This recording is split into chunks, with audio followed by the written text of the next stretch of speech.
Muy buenas noches. Esta semana se llevaron a cabo las plenarias de Morena, de diputados y senadores, estas reuniones donde se juntan los legisladores antes de comenzar el periodo ordinario de sesiones, que comenzó hoy, por cierto, y ahí desfilaron las famosas corcholatas. Y les digo corcholatas porque así se dicen entre ellos, se lo dice el presidente López Obrador, y me refiero, desde luego, a las candidatas y candidatos, precandidatos a la presidencia de Morena, donde pues el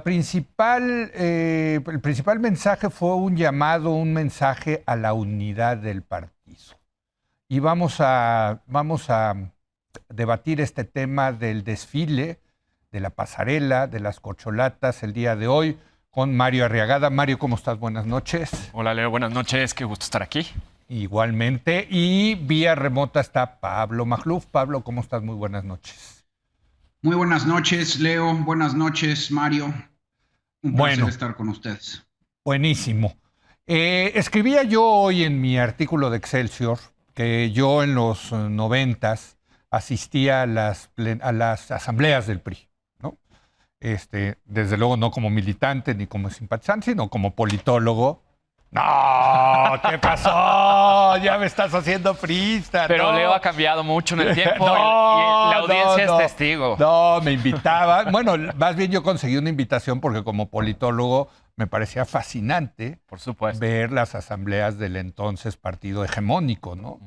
Y me recordaba eso porque la principal palabra que se usaba en aquellas asambleas era unidad, unidad, unidad. Todos los oradores hablaban de unidad, los asambleístas gritaban a coro, ¿no? Con mucha enjundia, unidad, unidad, unidad. Y a mí me parecía que entre menos unido estaba el PRI, más había, ¿no?, esta necesidad de hablar de la unidad. Y ahora lo recordé porque todas las corcholatas hablaron de unidad, todos los presentes, legisladores hablaron de unidad. ¿Hay unidad en Morena? ¿Cómo ves? Hay un intento de unidad, pero en contraste con la plenaria del PRI, porque creo que el tema que nos pusiste, Leo, no sé si alcanza para tanto, así que sugiero que añadamos también las plenarias de los otros partidos, o las protoplenarias de los otros partidos. Sí, porque el PRI se dividió. Llegó Alito y decidieron ya no tener la plenaria por el miedo a la confrontación directa en frente de las cámaras. Entonces Osorio Chong salió a dar la declaración de que Alito quería dividir, Alito salió a declarar que Osorio Chong está dividiendo, y lo que hubo ahí fue un mensaje del viejo PRI de todo menos unidad. Entonces hay, fíjate, lo por que más acabó, unidad que repita, si no hay las condiciones, pues no hay unidad. 20, 25, 30 años después, el PRI está pues, en los huesos y dividiéndose, ¿no? O sea, no hubo unidad. No hubo unidad, o sea, están al punto del quiebre. Exacto. Y también debo decirlo, antes déjame retrasarme un paso y decir que convertir en noticia y sujeto de opinión las plenarias de los partidos, a pesar de que fue un ejercicio, debo decir, un poco aburrido el que me puse a estar viendo 6 horas de debate preparlamentario antes de la inauguración del periodo de sesiones, me parece buena idea, porque es la vida interna de los partidos. Y en este caso es la vida interna de las bancadas, tanto en la Cámara de Senadores como en la Cámara de Diputados, porque hubo plenarias en ambas y las corcholatas pasaron por en pasarela por las dos. Por eso eran 6 horas de video lo que nos pusiste a ver. Entonces me parece bien. Ahora, ¿cómo sacarle lo emocionante? No lo sé. A lo mejor porque no es tradicionalmente una noticia las plenarias de los partidos antes de iniciar el periodo de sesiones. No se han acostumbrado a hacerlas más divertidas o más emocionantes. En efecto, fue una cosa acartonada. ¿Tendrían que ser emocionantes, apasionadas? ¿Tendrían que ser? Pues mira, yo sé que tú viviste en Inglaterra. Y en Inglaterra hacen esas mismas reuniones. Una cosa son los congresos partidistas, que ahí sí son una feria. O sea, casi en estadio de fútbol con luces y sonido. Las estadounidenses son particularmente como la lucha libre. No, bueno, pero eso es otra cosa. Pero es el congreso del partido. Las plenarias no tendrían que llegar a ese extremo, pero tampoco tendrían que ser tan acartonadas como las vi, la verdad.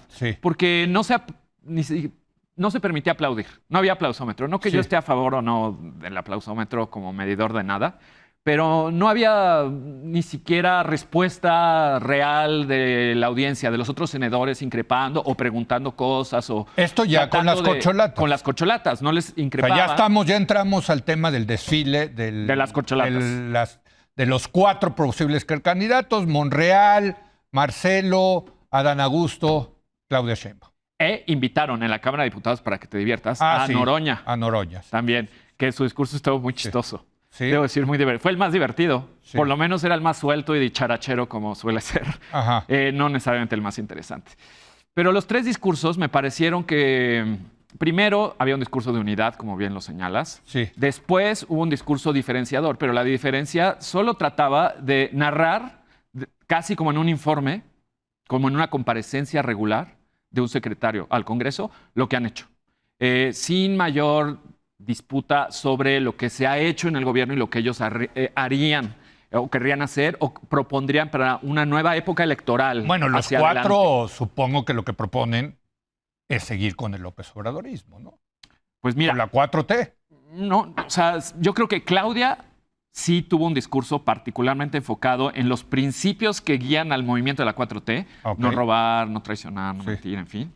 Los lugares comunes que conocemos. Sí. Y luego narró sus cosas de gobierno, las becas para 1.2 millones de niños, las nuevas universidades en Ciudad de México, todo en función de ese discurso narrativo de la 4T. Entonces sí, una clara idea de profundización seguir con el mismo discurso.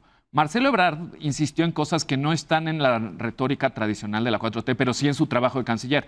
Una estrecha relación con Estados Unidos. Sí. Parecía que parte de lo que vende él es no solo su energía multilateral, sino también una relación distinta con Estados Unidos de mucha cercanía, pero también disputando lo de las armas, disputando otras cosas, peleando por 1.2 millones.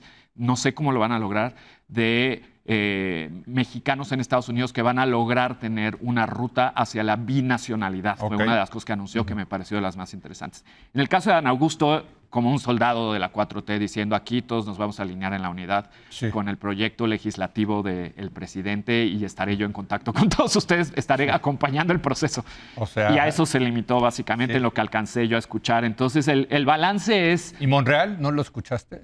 A Monreal no lo escuché. Digo, porque Monreal en el Senado pues, era el anfitrión, ¿no? Era el anfitrión y entonces moderaba y pues tenía una posición pues a la Monreal muy institucional, debo decir, en su rol de, sobre todo, líder del Senado, y desde ese lugar hablaba, pero poco su propia voz y sus discrepancias no las aireó con suficiencia. No vi la de diputados, esa me faltó, entonces quizá tú o Pablo me puedan echar luz sobre eso. En el fondo, pues como te digo, las vi ordenadas, el mensaje de unidad claro, también cuidadosos de no pasarse las reglas de no hacer proselitismo, por lo del precampaña y esa disputa, salvo Marcelo, que tuvo ahí un escarceo con unos mariachis y un muñequito con su cara.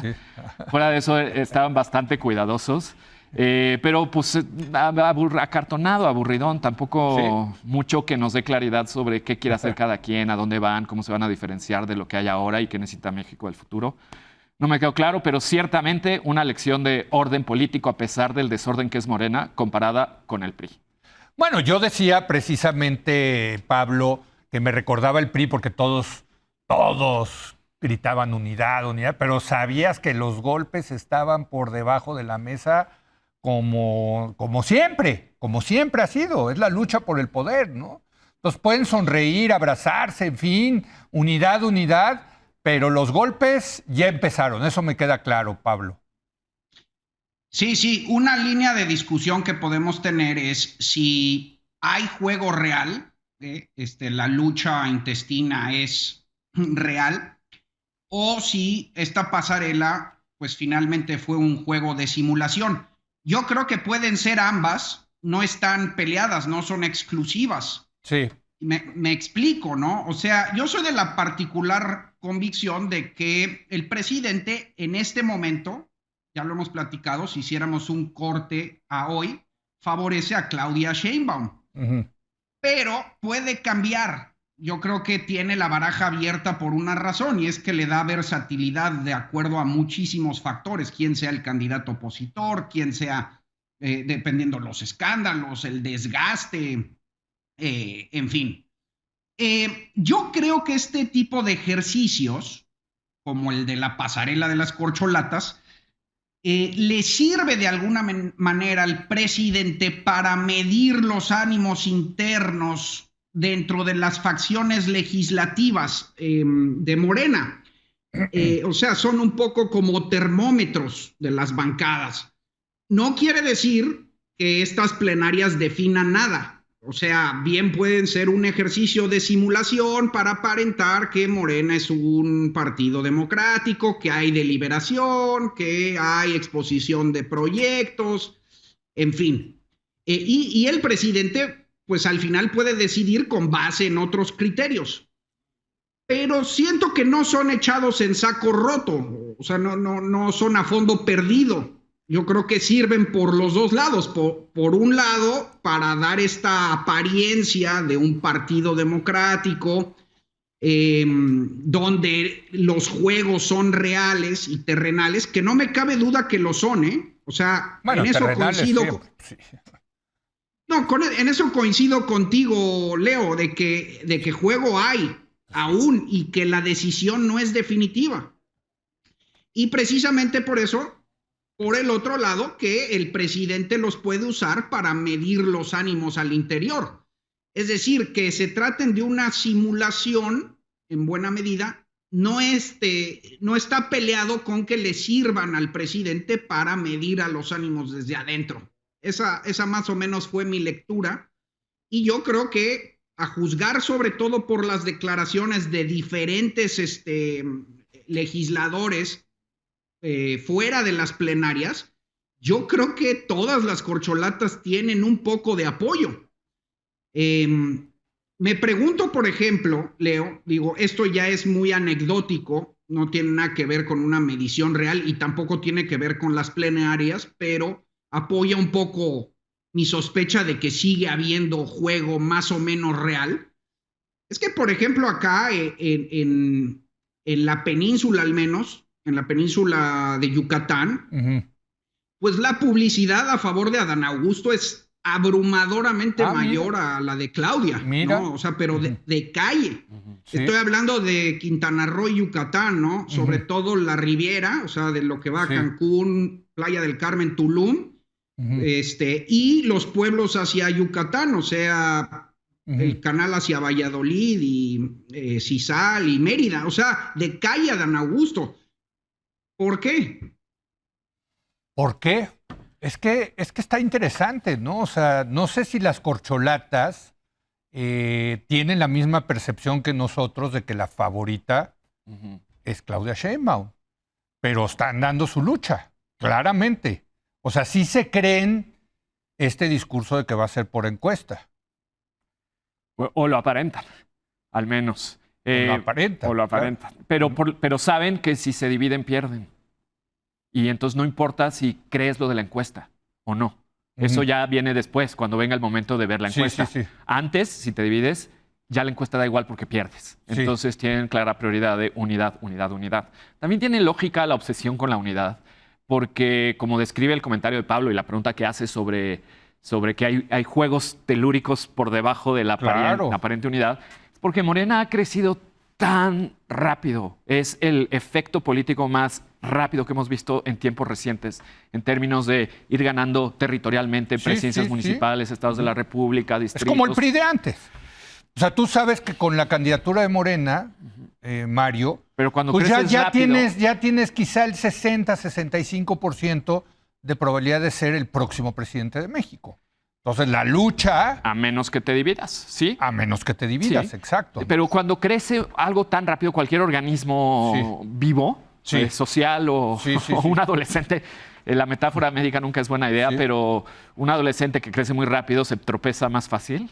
Todos sabemos esa metáfora. Bueno, yo creo que algo similar puede pasar con un partido que crece tan rápido y que se puede fragmentar en los estados, en los municipios, desde abajo, porque es un país muy grande y complicado. Las élites de un lado no se parecen en nada a las élites partidistas de otras. Y el caso de Adán Augusto y lo que describe Pablo creo que es un ejemplo de cómo la popularidad de Claudia no se puede imponer del centro hacia los estados con la facilidad que nos imaginamos y que pues el poder que tiene el Grupo Tabasco en el sureste pues no es nuevo, es histórico y tiene redes que hacen fácil que Adán Augusto pueda convertirse en un candidato desde allá, aunque tenía un bajo perfil muy rápido en esa zona, más de lo que Claudia puede hacer a pesar de ser la favorita o la que más sale en medios nacionales. Es esa diversidad, producto de haber crecido tan rápido, que obliga, yo creo, a tener particular cuidado con la unidad. Es el cálculo político que yo imagino están haciendo. Pero estarás de acuerdo, Pablo, que el único que puede lograr en los hechos la unidad es el presidente López Obrador. Es el que tiene los instrumentos, otra vez, como el PRI de antes, ¿no? Quien se estaban dando patadas por debajo del agua, de la mesa, todos gritaban unidad, pero estaban peleadísimos. Y el único factor que podría disciplinarlos y neutralizarlos a la hora de decidir quién iba a ser el candidato era el presidente. Sí, pero puede ser al revés. El orden puede ser al revés, Leo. El presidente puede tomar su decisión final conforme al consenso que genere cada uno de los diferentes corcholatas. No sé si me explico. Sí. Ajá. Eso es al revés. En tu ecuación, el presidente decide y todos se me cuadran. Yo creo que también existe la posibilidad en la que la corcholata que más consenso tenga va a tener el aval del presidente. No, totalmente. Y ahí déjame decirte que hay estudios académicos que lo han comprobado empíricamente, que los presidentes priistas, aunque decidían, consultaban a lo que ellos llamaban las fuerzas vivas de la revolución o del partido, ¿no? Es que además hay muchos antecedentes históricos de cambios de última hora. Ya hemos hablado de Moya Palencia con Echeverría. Cárdenas también sacó a Ávila Camacho, ¿no? De la nada. Nadie se lo esperaba. Yo lo que les quiero preguntar es precisamente si creen que la decisión es definitiva. Yo creo que no. Pero ¿de Claudia? Yo creo que es reversible. O sea, de que hay un favoritismo haciendo un corte de caja hoy, lo hay. Pero ¿esa decisión ya está tomada? ¿Es definitiva? Yo creo que no. No. Yo también creo que no. Yo creo que sí es la favorita, sigue siendo el plan A. Pero si por alguna razón no crece, hay empeñones, hay una cargada a favor de otro, en fin, yo creo que había un plan B. ¿Quién es el plan B? Está sujeto a debate, porque yo he escuchado que unos juran y perjuran que es Adán Augusto y otros juran y perjuran que es Marcelo. Desde luego, no es Ricardo Monreal. Eso también nos queda claro, ¿no? Yo Mario. creo que, Perdón, Pablo. Ahorita, después de Mario, si quieres. No, pues mira, yo creo que un buen preámbulo de todo esto fue la elección, o será la elección, o la precandidatura en Coahuila. Sí. ¿No? Es un antecedente muy interesante, porque hay quien dice que Guadiana genuinamente ganó la encuesta interna de Morena, y a mí incluso me lo han confirmado encuestadores internos. Sí. Y que incluso Mejía Verdeja quedó en tercer lugar, Pablo. Ni siquiera en segundo. Sí. Y que Mejía fue genuinamente a hacer un berrinche. O sea, que sí fue un proceso democrático. Pero también hay quien dice que Guadiana se lo regaló López Obrador a Monreal a cambio de no votar por la reforma constitucional electoral, y que después le mandó a Mejía para reventarlo. O sea, se chamaquearon a Monreal. También me lo han dicho gente cercana. ¿Cuál de las dos? Otra vez, yo regreso. Son las grillas que existen. Y si existe en una elección de gobernador de Coahuila, pues imagínate lo que va a ser la... Digo, ahí hay que leer el libro de Jorge G. Castañeda, La herencia, para ver cómo se daba el proceso, cómo se dan las patadas por debajo de la mesa, incluso con consecuencias funestas para el país, ¿eh? O sea, digo, se dice que el 68, por ejemplo, todo el tema del 68, no lo puedes sacar de contexto de la sucesión presidencial de 1970. Sí. ¿No? Ahora, déjame señalar algunas diferencias y algunas similitudes con el viejo PRI, porque no es igual. Yo creo que la comparación tiene cierto límite, la del PRI y Morena. Digamos, lo del dedazo Ahora es un distinto tipo de... Es dedazo. Pero sí es dedazo. Pero antes no abiertamente había corcholatas. En las épocas del PRI no había corcholateo. Perdón, pero en la elección de Carlos Salinas hubo pasarela de 6 posibles candidatos. Ah, bueno. No sé si lo recuerdas, eran, si no mal recuerdo, ahí te va, era Salinas, Bartlett, Del Mazo, Sergio Ramírez... Y por ahí se me van los otros. Pero hubo una pasarela. Pero no hacían tanto show, no hacían tanto. ¿Cómo? Sí. Fue la gran noticia. Pasaron, iban al partido y daban sus... Lo que quería decir es... una de las grandes diferencias es que ya empieza a haber sucesiones locales. En la época del PRI, los gobernadores se quitaban y ponían desde la presidencia, incluso en Salinas. O sea, cuando Salinas quitó más gobernadores que nunca ningún presidente en la historia del viejo PRI.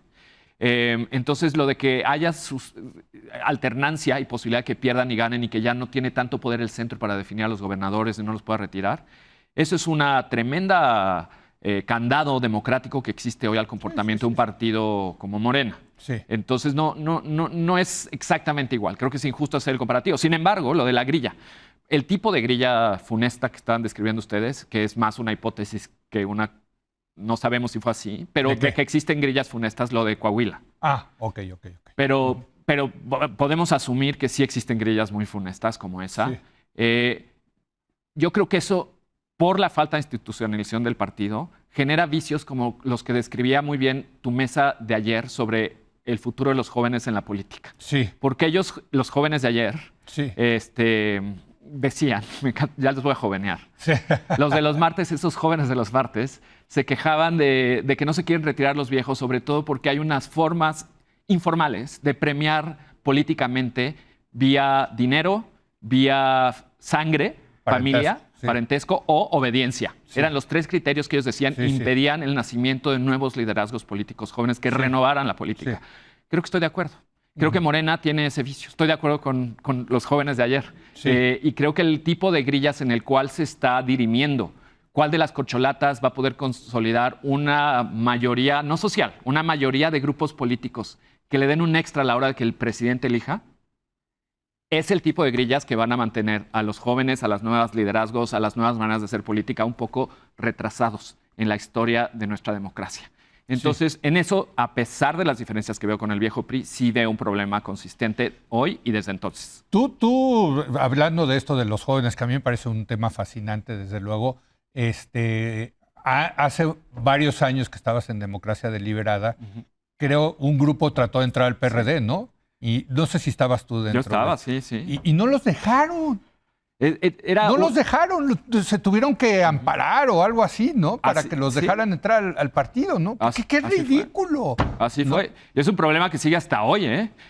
Los partidos no abren afiliaciones regularmente. Y de hecho fue un acto que un grupo de personas, que sobre todo veníamos de la academia, el periodismo, de algunos de la sociedad civil, algunos tenían antecedentes partidistas en algunos partidos, pero no era la mayoría.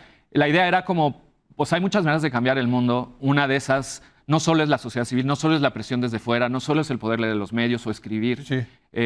También es participar democráticamente en este mecanismo público, de interés público, que son los partidos, un mecanismo legítimo de transformación. Y a la hora que uno trata de acercarse, no se podía. Se tuvo que demandar al PRD y el PRD perdió el juicio de derechos porque era a todas luces inconstitucional. Que no dejaran afiliar a cualquier ciudadano. Yo sigo creyendo, y hasta el día de hoy, que todo mundo debería afiliarse a un partido como parte de sus actividades en general, así como uno es miembro de una iglesia o va a un club o le gustan las Chivas o Leo Zuckerman, no sé a qué clubes irás tú los fines de semana, pero también deberían tener tu credencial de algún partido y eso no debería ser ni mal visto ni castigado. De hecho, yo creo que hay un segmento de la sociedad civil que todavía ve como apestoso a los partidos políticos y que es de mal gusto participar, y entonces una idea de cómo hay mejores maneras de cambiar porque los partidos no son esa. No, los partidos yo son creo el que vehículo. Hay que seguir luchando porque los partidos sean el vehículo. Lo que ha hecho Gibran, por ejemplo, a pesar de que no coincido con él en muchas cosas, me parece una lucha valiosa porque sí se necesita transformar los partidos por dentro. Sin eso no vamos a avanzar. Totalmente, digo, ya derivamos a otro tema, pero que tiene que ver con esto de las corcholatas, porque al final, Pablo, quien definió a las corcholatas, pues fue el presidente López Obrador. No es que haya sido un grupo de abajo que haya dicho nosotros nos gusta tal y lánzate y no, sino que sigue siendo muy cupular en ese sentido la política, Pablo. Sí, hay dos diferencias con el viejo PRI. Uno es que antes pues no había democracia, es decir, cualquiera de las corcholatas iba a ganar. Sí, sí. La segunda me parece que son los tiempos. Yo no recuerdo desfile de corcholatas a la mitad de un sexenio. No, eso ¿no? Sí. Ustedes que son más viejos, Deja de presumir. Ya salió la viejeada. Como hay juveneada, hay viejeada. El día de hoy yo creo que nuestro promedio de edad es menor que la mesa de ayer, debo decir. Lo pongo ahí nada más. Oye, pero a ver, es interesante esto del despliegue de corcholatas con tanta antelación.